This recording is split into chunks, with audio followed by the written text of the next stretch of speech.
We need to have a serious conversation about what Apple is really doing behind the scenes with the 2026 Apple TV. Yesterday, we broke down the leaks, the rumored specs, and the possible release date of the new Apple TV 2026 model. But today, I want to connect the dots in a way most people are completely missing.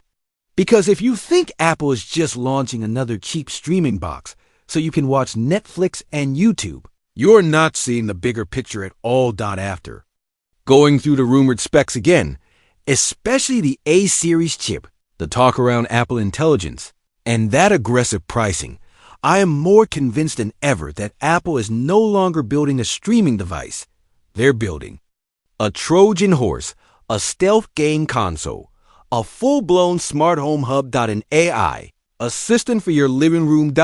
And if Apple pulls this off, the 2026 Apple TV could quietly kill a huge chunk of the casual console market and lock your entire living room into the Apple ecosystem for the next decade. Let's break down the evidence.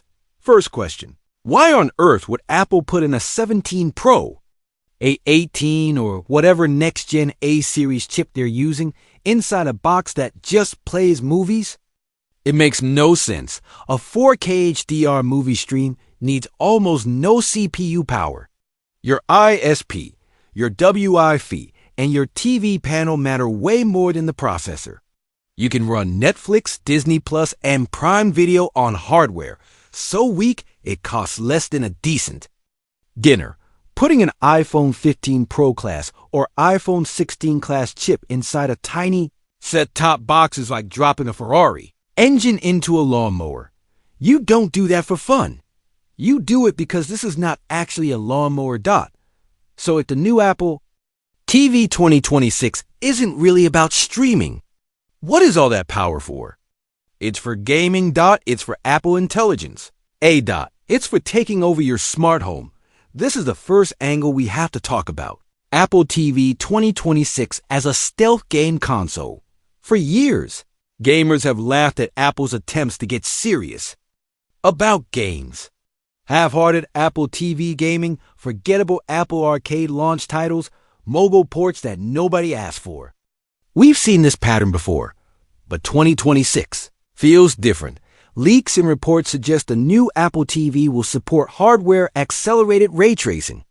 That's the same lighting and reflections technology used on the PlayStation 5 and Xbox Series X, bringing ray tracing, a high-end A-series chip, and a strong GPU into a small box that could be priced around $99 is not an accident.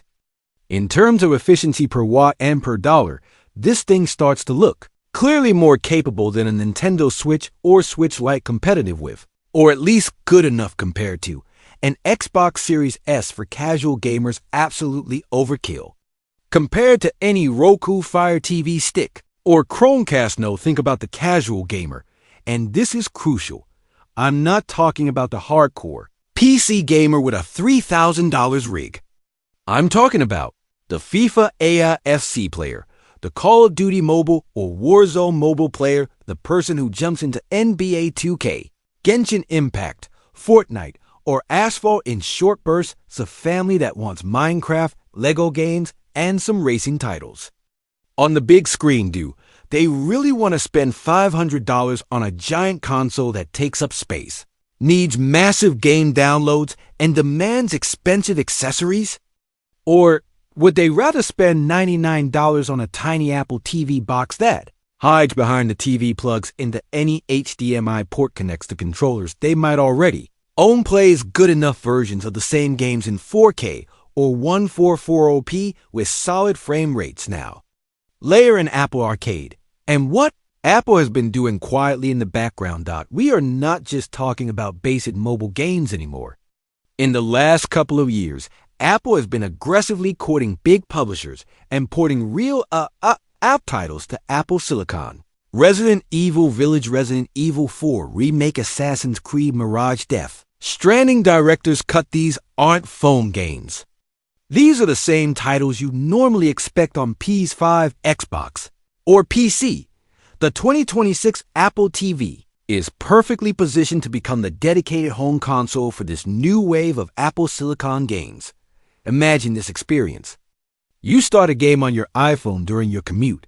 You get home, put your phone down, you pick up a controller, turn on your TV, and in seconds you're playing that exact same game on the Apple TV in 4K, same save file, same progress, same account. No manual syncing, no cloud juggling, just pure continuity. This seamless handoff is the killer feature Sony and Microsoft cannot easily copy because they don't control your phone. Apple does. Apple doesn't need to beat the PS5 on raw power. They just need to be good enough visually and 10x more convenient across iPhone, iPad, Mac, and Apple TV. And that brings us to the second layer of this strategy, Apple Intelligence. On the biggest screen in your home, everybody throws around AI as a buzzword. But on a TV, smart AI actually matters. Right now, the Apple TV interface is clean, smooth, and fast, but it's also dumb. It doesn't really know who you are. It doesn't deeply understand what you watch. It doesn't unify your content.